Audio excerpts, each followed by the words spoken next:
Amén. Buenos días a todos, hermanos. Qué gozo y qué alegría que podamos reunirnos en el nombre del Señor. Amén. Por fin, sin televisión, sin periódicos, solo con la palabra de Dios. Cuando nos subimos aquí, intentamos los que subimos aquí edificar a la iglesia. Lo hacemos cada uno aportando aquello que sabemos y de la forma que sabemos. Por cierto, me he estado viendo y digo, el más feo de los que predican soy yo. Me voy a poner peluca. Aquí la cámara dice, mujer, es que está muy cerca la cámara. Bueno, yo creo que esta iglesia es bendecida. Los hermanos que previamente han subido aquí la semana pasada, lo he repasado esta semana escuchando las predicaciones, intentamos cada uno poner aquello que sabemos o queremos saber de parte de Dios y ponemos nuestro ladrillo. Nuestro hermano José nos invitaba a todos a que este año edificáramos nuestra vida sobre la roca de Cristo. Nuestro hermano José Sinigas, que hoy no está entre nosotros, nos decía que no lo hacemos solos porque la presencia del Espíritu Santo nos da el poder para llevarlo a cabo. Amén. Y nuestro hermano Jesús nos decía que no dejáramos y lleváramos una vida intensa de oración. Amén. Porque la oración hace posible que nosotros entendamos el pensamiento y entendamos el cómo hacer las cosas en el nombre de Dios, porque vivimos al lado de Él. Fijaros, hace años, unos 3000 años, es decir, ayer, en la historia humana dice, hubo un loco de amor por el Señor llamado David. Un loco de amor que Dios le dio la oportunidad de servirle durante su vida de diferentes formas. No era un loco perfecto, no era un loco santo. La Biblia nos enseña que todos los siervos de Dios hacemos cosas buenas y cosas menos buenas, porque somos humanos. Sin embargo, Dios le usó. Era tanta la alegría en un momento de su vida que dice que llevó el arca, que significaba que mientras que la presencia de Dios está cerca del pueblo de Dios, el pueblo de Dios vive con gozo y en victoria, ¿no? Amén. Menos mal que aquel joven debía tener buen cuerpo, porque mira que llevar el cuerpo desnudo y danzando, las mujeres debían estar delitándose. Aunque él lo que estaba mostrando es la profunda alegría que surge del corazón cuando vivimos al lado de Dios y en la presencia de Dios. Amén. Amén. No perdáis la alegría, hermanos. Ninguna mala noticia del mundo supera la buena noticia de la salvación en el nombre de Cristo. Amén. Vamos por las calles, vamos a los hospitales, vamos al supermercado, no vemos a nadie sonriendo ya. Y yo digo, pero Cristo no está. Lo hemos cantado esta mañana. En medio de cualquier situación, vivimos en la gloria y en la victoria de Cristo. No perdamos el gozo y dejar de expresarlo, porque es el testimonio de los hijos de Dios. Amén. Amén. En un momento determinado, ya al final de su carrera, este mismo David, en Primera de Crónicas 29, recoge estas palabras. Asimismo se alegró mucho el rey David y bendijo al Señor delante de toda la congregación, y dijo David: bendito seas tú, Señor, Dios de Israel, nuestro Padre, desde el siglo y hasta el siglo, es decir, desde el principio hasta el final. Tuya es, oh Señor, la magnificencia, el poder, la gloria, la victoria y el honor, porque todas las cosas que están en los cielos y en la tierra son tuyas. Tuyo, Señor, es el reino, y tú eres excelso sobre todos. Las riquezas y la gloria proceden de ti, y tú dominas sobre todo. En tu mano está la fuerza y el poder, y en tu mano el hacer grande y el dar poder a todos. Ahora pues, Dios nuestro, nosotros alabamos y loamos tu glorioso nombre. Amén. Amén. Nosotros, a 30 siglos de distancia, podemos decir, alabamos y glorificamos tu nombre. Este capítulo va acompañado de el proyecto de edificar el templo de Dios. Miles de kilos de oro, plata, bronce y otros había acumulado Israel, David, para edificar el templo. En un momento determinado Dios le dice: no tú edificarás mi templo, sino tu hijo Salomón, porque tus manos están manchadas de sangre. E invitó al pueblo a que también aportara, y se sorprendió de que voluntariamente el pueblo aportó a Dios todas aquellas cosas de corazón, riquezas con las cuales Salomón posteriormente construiría el pueblo. Tuyo es el reino, tuyo el poder, tuyo la gloria por todos los siglos. ¿Lo creemos? Amén. que el poder, la gloria, está en manos de Dios.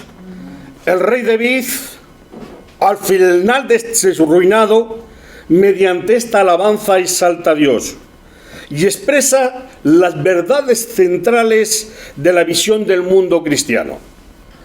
Tengo una cosmovisión de qué es la realidad.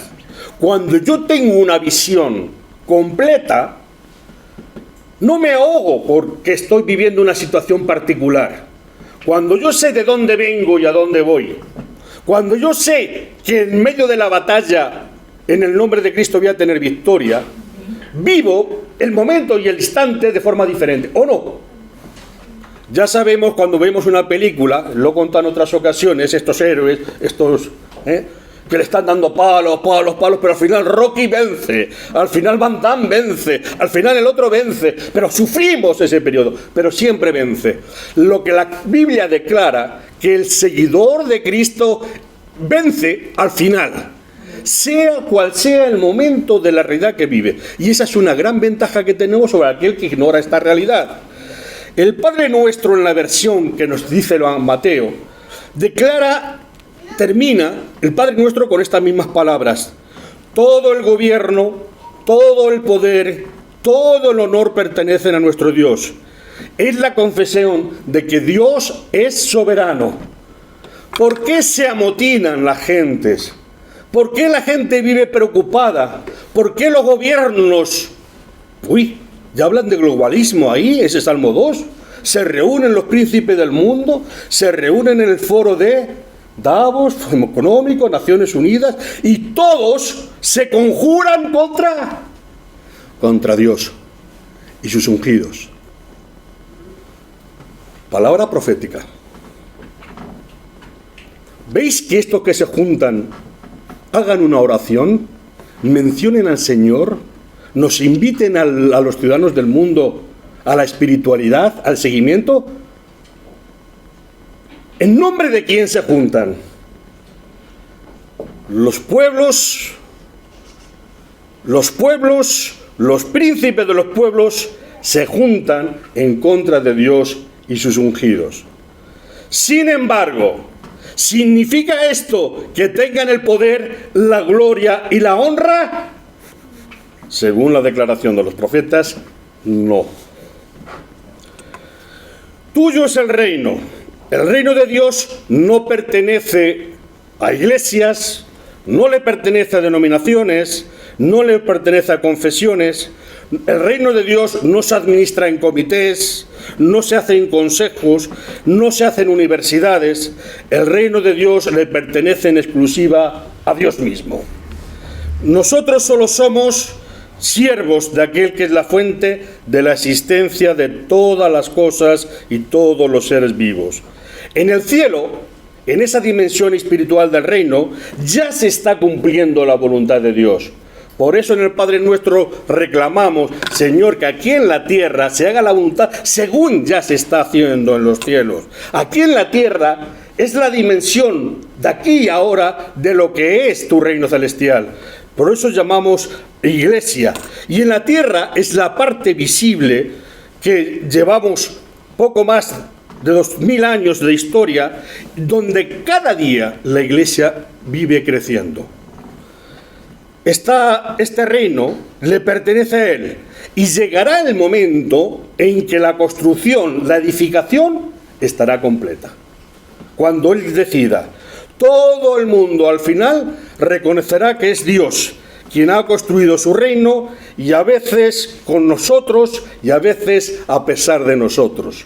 A veces con nuestro buen testimonio y a veces a pesar de un testimonio deficiente. El profeta Daniel, en una de sus visiones, lo describe en un lenguaje solemne y triunfal. Y en los días de estos reyes, sabéis que hace una descripción de varios reinos poderosos que se han identificado con varios reinos poderosos, sea Persia, sea Roma. Dice, en los días de creemos que hay reyes poderosos, soberanos, el Dios del cielo levantará un reino que no será jamás destruido, ni será el reino dejado a otro pueblo. Desmenuzará y consumirá a todos estos reinos pero Él permanecerá para siempre. ¿Cuándo dejará de existir la Iglesia? ¿Sabéis cuándo? Nunca. El reino de Dios, el reino donde Dios gobierna, no dejará de existir. Los reinos poderosos de la tierra, ¿dónde está la Roma imperial? ¿Dónde está la Persia? ¿Dónde está el reino de los mongoles? ¿Dónde está? Ahora parece ser que el reino que más poderoso está creciendo en la tierra es China, que en pocos años, en pocos días, será la primera potencia mundial. Sin embargo, ¿sabéis dónde está creciendo más la Iglesia? También, hoy, en China. Europa abandona la religión, abandona la fe. Por eso nos va como nos va. En España, nuestros líderes no mencionan a Dios sino para maldecirlo. Por eso nos va como nos va. Porque no hay prosperidad si no es de la mano de Dios. No hay riqueza, y te os digo más, hasta material, si no va acompañado de la mano de Dios, porque establece bases firmes de justicia que nos permite trabajar y prosperar. Juan, el profeta en pasmo, confirma lo dicho por Daniel. Hubo grandes voces en el cielo, Apocalipsis capítulo 11, que decían: los reinos del mundo han venido a ser de nuestro Señor y de su Cristo, y Él reinará por los siglos de los siglos. Cuando oramos a este Dios que reina, jamás deberíamos olvidar esta información fundamental. Dios es el Dios soberano que reina, que gobierna, que vive en victoria. Amén. Amén. Tienes un inmenso poder, tenemos un inmenso poder del que no somos conscientes y yo creo que la mayoría del tiempo no lo ejercemos.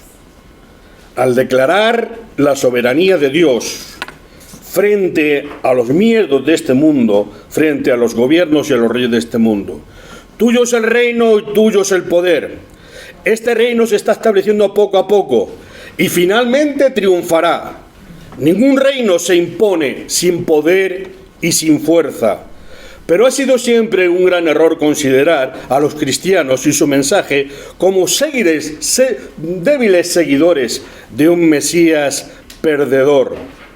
El triunfo del crucificado, por eso siempre declaramos, no hablamos de la muerte de Cristo, sino la resurrección, porque la muerte nos acobarda a todos, como acobardó a los primeros discípulos. Tras la muerte de su líder, de Jesús, se encerraron y se acobardaron, lo sabemos, lo hablamos.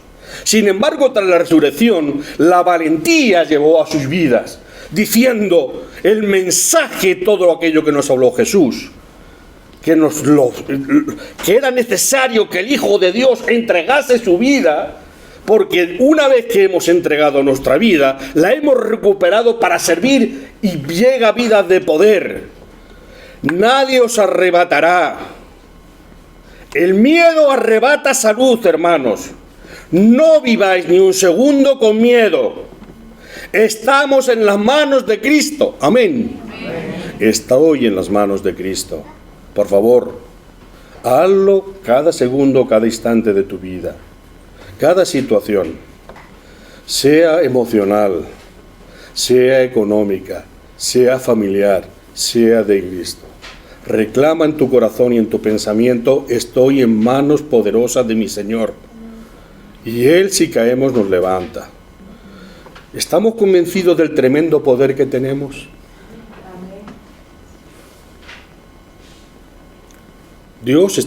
Jesús está en el huerto de Getsemaní. Vienen a detenerle. Cuando vienen a detenerlo se acobardan, pero el valiente de Pedro saca una espada pequeña, corta la oreja. Pedro, por ahí no, por ahí no. Así lo hacen los reyes de este mundo. Pero le recuerda a Pedro una cosa: Pedro, ¿tú crees que yo no pediría a mi Padre en este momento legiones de ángeles que vinieran y enfrentaran a estos pringaos? Si hablamos de poder, mi Padre tiene legiones. El orgullo de Roma es sus legiones. Yo podía ir orgulloso por el mundo diciendo: mi Padre es más de ángeles. Esas legiones de ángeles no vienen con espada. Esas legiones de ángeles vienen protegiendo tu vida y la mía, porque están a nuestro servicio, según declara Hebreos. Si hay extraterrestres, que los hay, millones de extraterrestres llamados ángeles, por lo menos, de otros no lo sé, pero ángeles sí, están a nuestro servicio, amén. Están a tu servicio. Por eso no debes vivir con miedo, sino consciente del poder que hay. Las palabras de Jesús antes de marcharse en Mateo 28 dice: toda poder, toda potestad me es dada, ¿en dónde? En los cielos y en la tierra. Por eso no os envío a vosotros en debilidad, sino en fortaleza.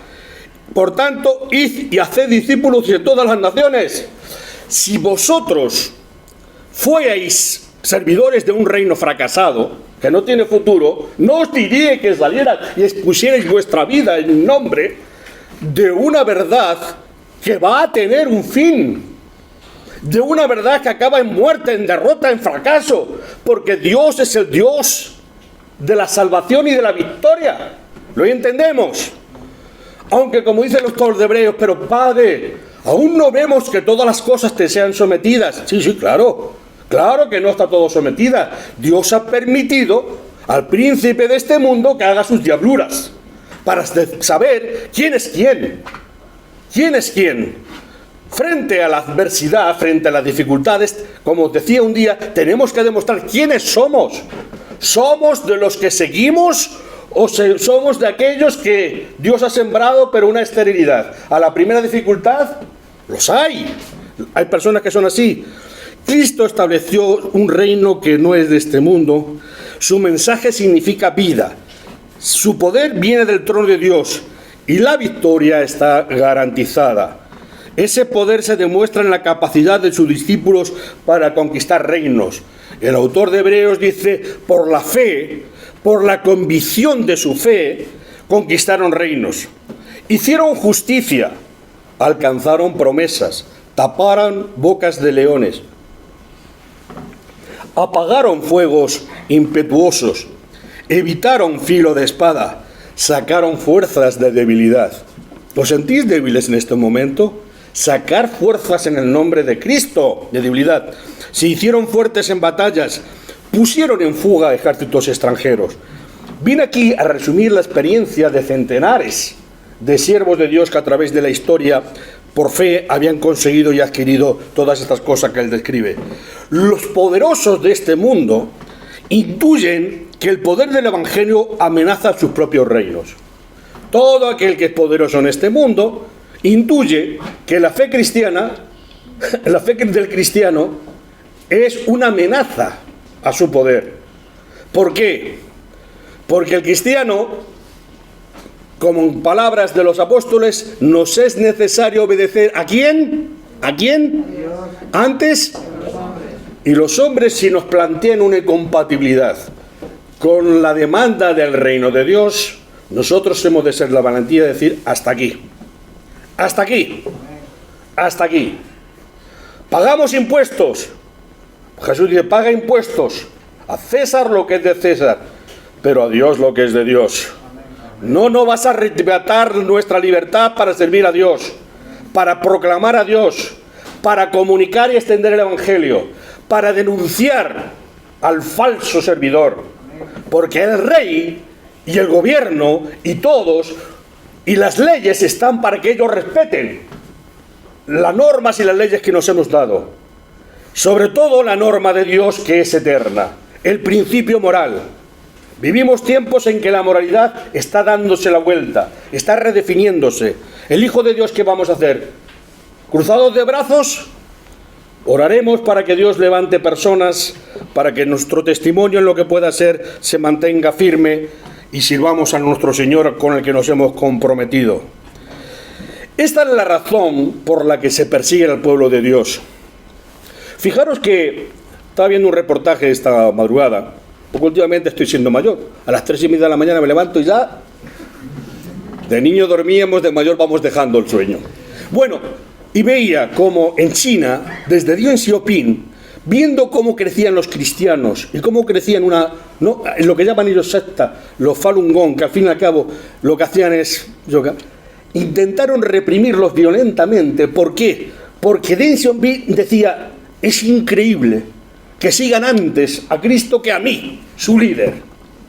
Es increíble que esta gente entienda que la paz de sus corazones viene por llevar, fijaros, buscaban a gente que incluso hacía yoga en su casa y las perseguían, las encarcelaban, y miles y cientos de miles están en campos de prisión, extrayéndoles órganos en estos momentos.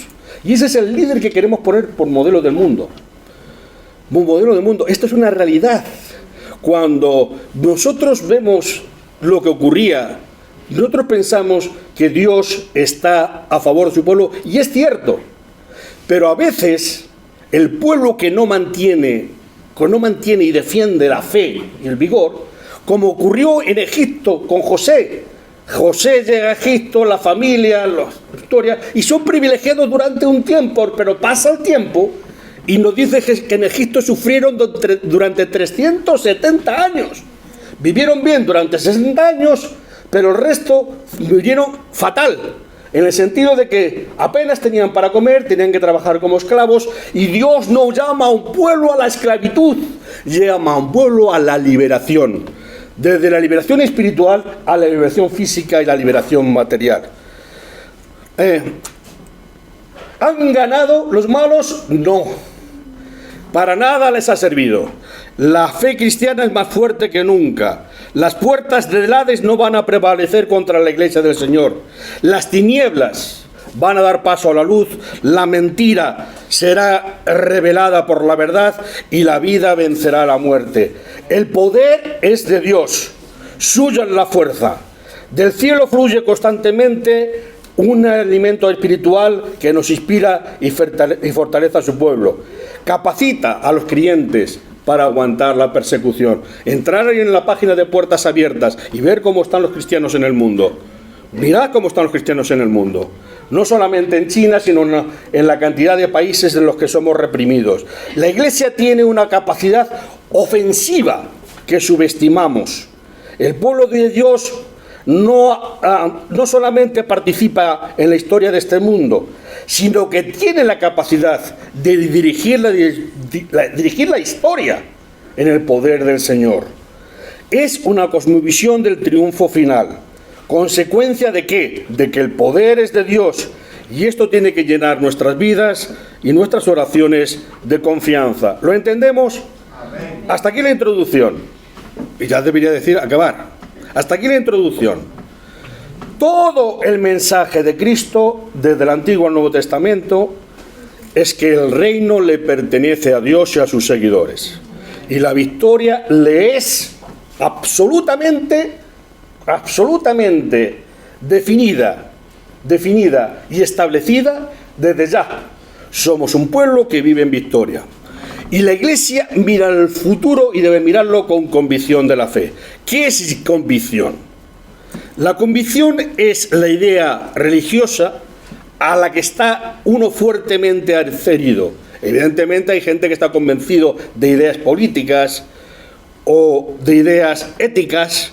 Nosotros tenemos un convencimiento de la fe en Dios, en Jesucristo como Señor. ¿La convicción qué es? Certeza, es seguridad, es certidumbre. Lo contrario a la certidumbre, a la certeza, ¿qué es? La incertidumbre. Si viéramos ahora y preguntáramos al común de los mortales qué época estamos viviendo, diríamos estamos viviendo una época de incertidumbre. Una época de grandes cambios, una época que parece que nos afecta a todos, a nivel mundial, y que no sabemos lo que será. Dice el autor de Hebreos, la fe es certeza de lo que se espera. ¿Qué esperamos? Convicción de aquello que no vemos.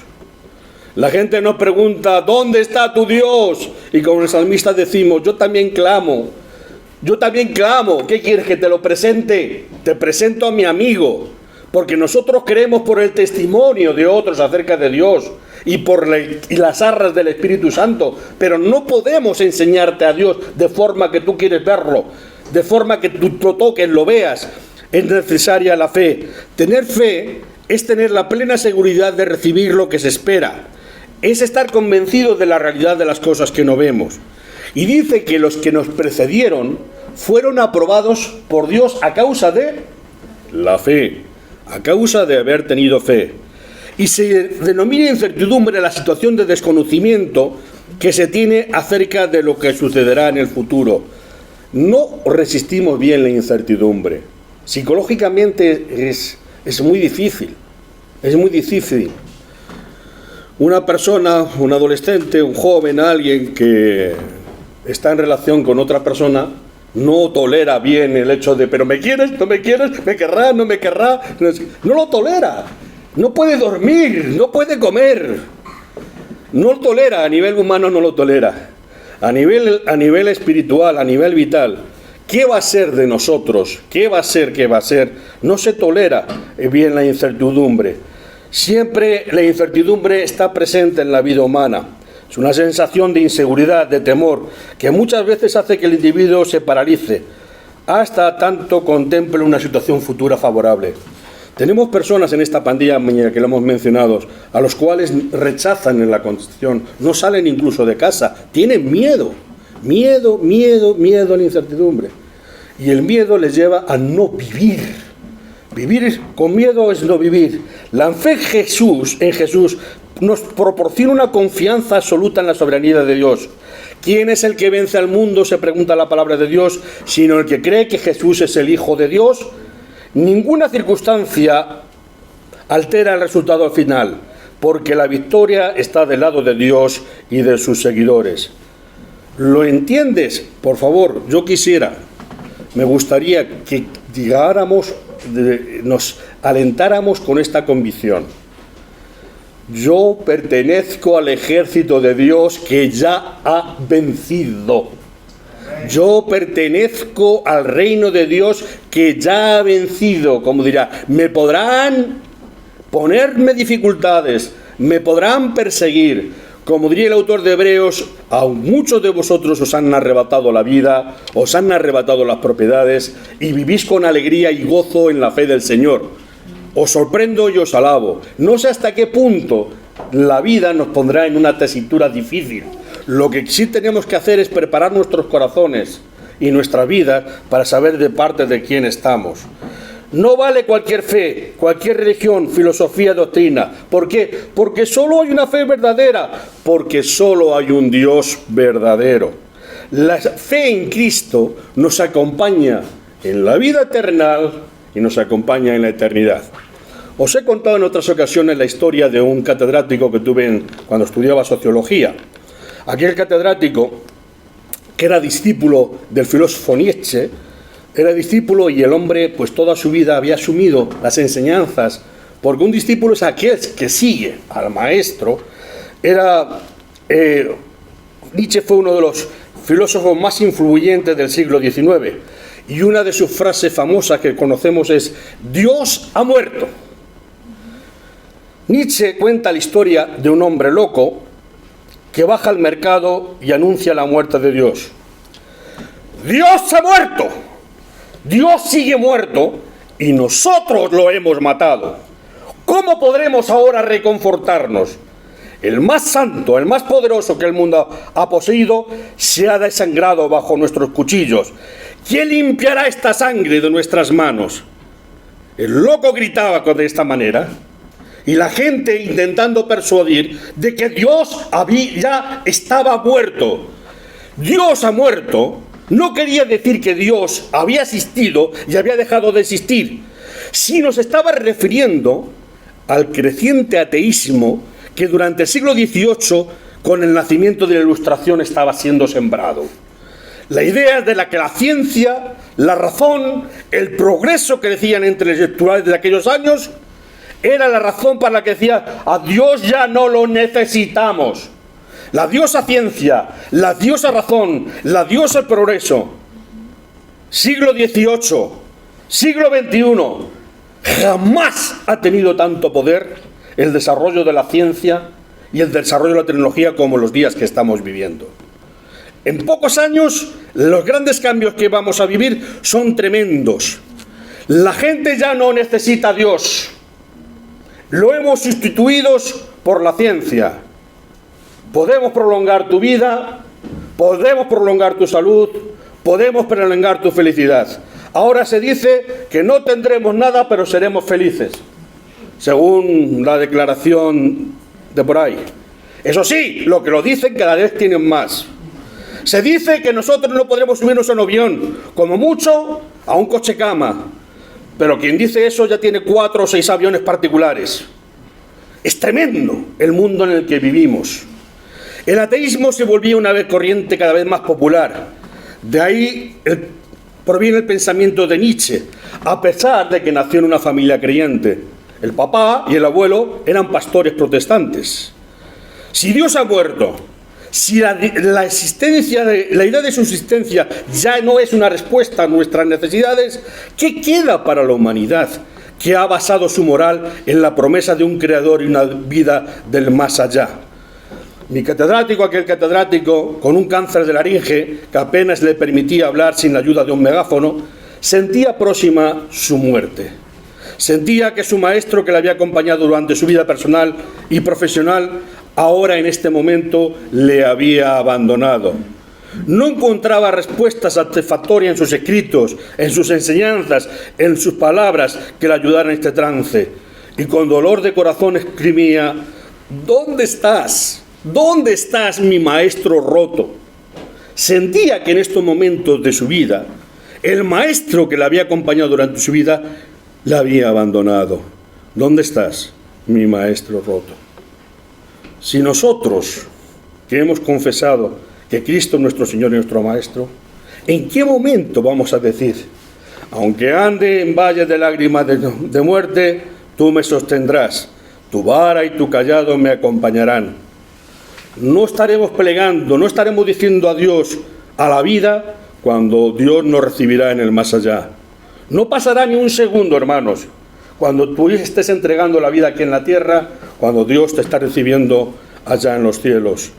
Frente a la enfermedad, frente a la muerte, solo Dios tiene respuesta. Yo tuve ocasión de a este catedrático darle testimonio. Se quedaba con la boca abierta. Porque el poder del Evangelio, expresado de forma sencilla, tiene más poder que cualquier filosofía humana. Tiene más poder. ¿De dónde provienen de esta sabiduría, este consuelo, esta palabra? La gente dice: bueno, esperanza en una vacuna. Mirad, no sé si la esperanza en la vacuna será la solución. Ya sabéis que lo que están poniendo no es vacunas, es un experimento, no es una vacuna tradicional. Pero en cualquier caso, la vacuna que nos va a cuidar del miedo de la muerte se llama la fe en Jesucristo, nuestro Señor y Salvador. ¿Ven? Por eso Pablo llega a Atenas, donde en Atenas están abundados, tiene muchas razones, y Pablo se ve en la obligación, frente a aquellos filósofos epicúreos y estoicos, presentarles a Cristo. Si tenían todo allí un plantel de todos los dioses, porque los romanos y griegos eran muy respetuosos, muy religiosos. Pero Pablo dice: esto es superchería, es superstición, son elaborados de manos humanas, con inteligencia humana, pero no conocen al Dios que hizo los cielos y la tierra y que ha de juzgar. Y Pablo les dice: oye, Dios, habiendo pasado los tiempos de la ignorancia, ahora manda a todos los hombres en todo lugar que se arrepientan, es decir, que se alineen conforme a los caminos de Dios, que den vuelta a su vida, de la situación que está, de la convicción que tengan, de la idea que les apoye, de la filosofía que dispongan, que den la vuelta de su vida, que se arrepientan, que se pongan al lado de Dios. Y entonces, por cuanto ha establecido un día en el cual juzgará al mundo con justicia, por aquel varón a quien designó, dando fe a todos con haberle levantado de los muertos. Evidentemente ya sabemos la respuesta. Unos le dijeron: ya te oiremos, pero muchos creyeron,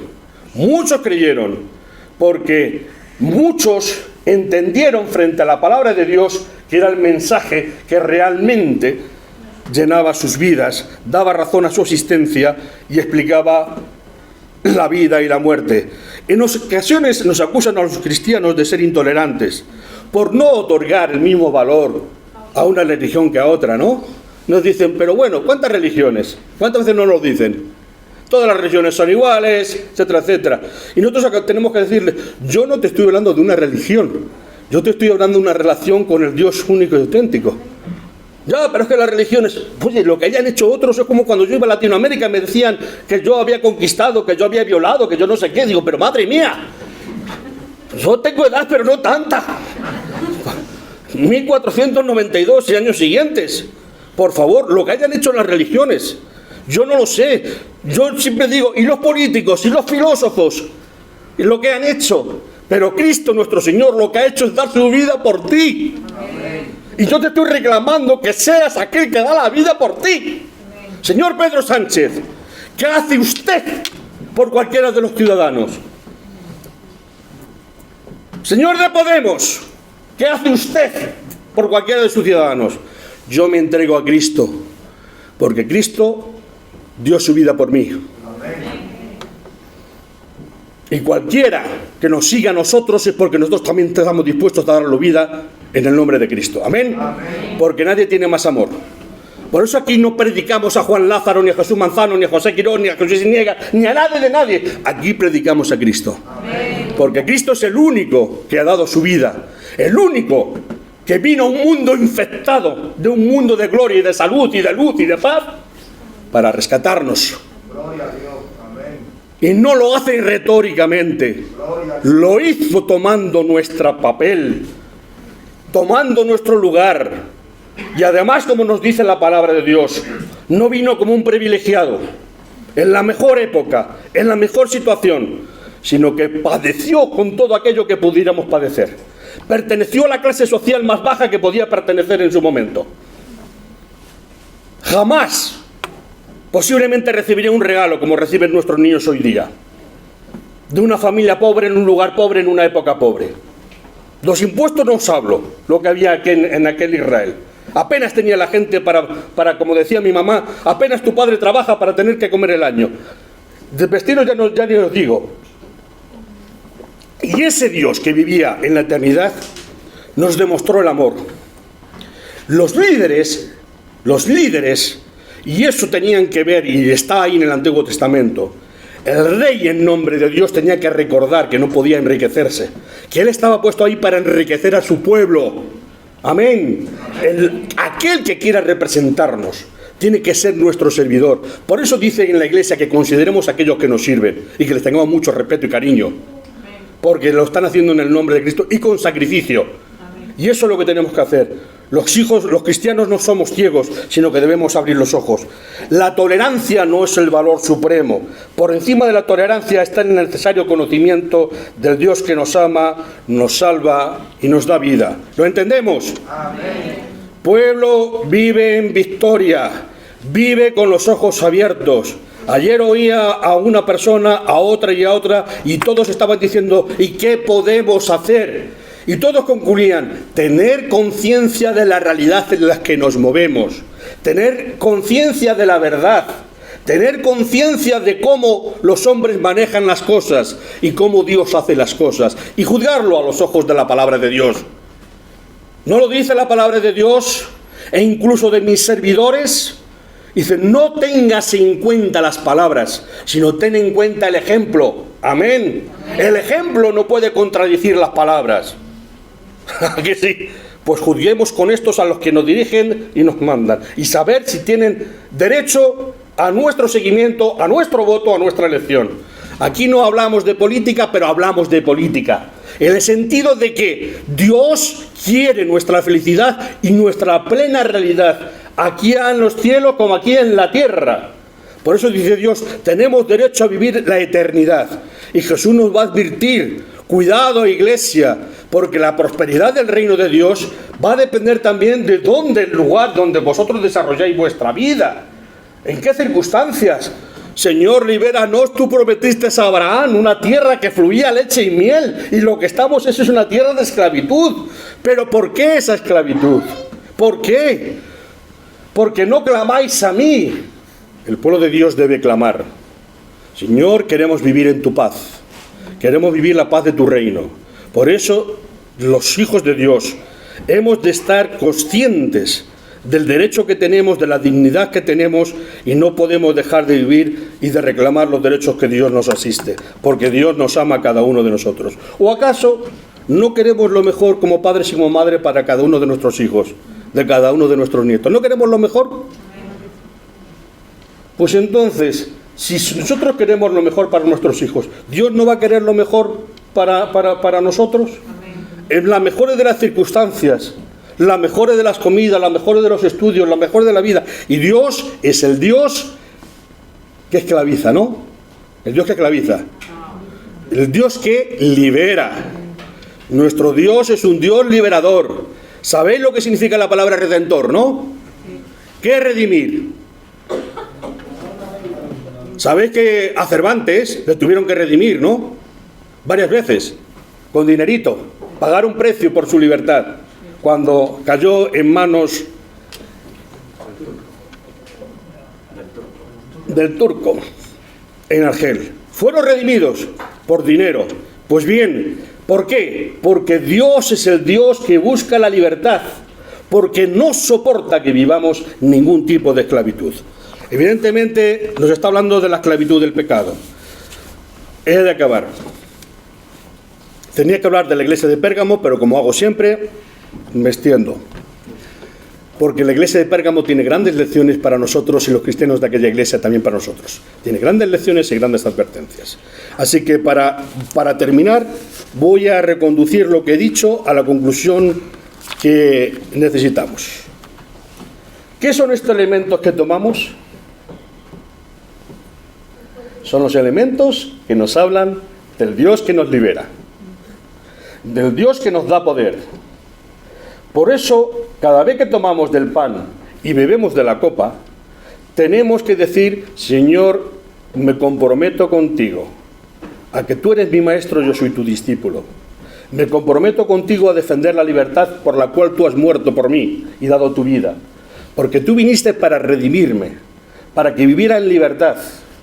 Y os digo, una de las cosas que están reprimiendo más en el mundo en esta época es la tarea espiritual de la iglesia. ¿Por qué? Insisto en la lección, porque entienden que la iglesia es un enemigo del poder de este mundo. Cuando una persona se hace creyente y está casada con un no creyente, le pone problemas. ¿Por qué le pone problemas? Porque ve a la iglesia, si eres mujer, vienes aquí, llegas a tu casa con gozo, llegas feliz, y el hombre que no lo entiende dice: ¿qué? ¿Ya estás con otro? Sí, estoy con otro amado, que es Cristo. Y los celos son los celos a nivel humano. Bien, eso es normal. Cuando la gente poderosa de este mundo no le sigues ciegamente, sino que sigues a Cristo, y no aman a Cristo y no conocen a Cristo, ven incompatible tu seguimiento de Cristo, tu fe, con el seguimiento a ellos, sobre todo cuando reclaman todo tipo de dedicación. Recordad que el emperador romano, llamado Octavio, se hizo llamar Augusto, que significa señor, majestuoso, divino, incompatible con la fe cristiana. A partir de ese momento, bien, los reyes de este mundo se declaran Augusto, señores, dioses, quieren todo el poder para ello. Y nosotros, que estamos siendo educados en que hemos de servir solamente a Dios como Señor y Salvador, ven incompatible que nuestra fe, nuestro testimonio, y por tanto persiguen a la iglesia. Sin embargo, ¿he decidido seguir a Cristo? Amén. ¿Y qué vamos a hacer? No vuelvo atrás. Estás en manos de Dios poderoso. Has hecho la mejor elección. La victoria está declarada. Así que vive plenamente esta victoria cada día de tu vida, cada segundo, cada momento de tu vida, porque nuestro Dios es un Dios poderoso, es un Dios salvador. Que Él te bendiga.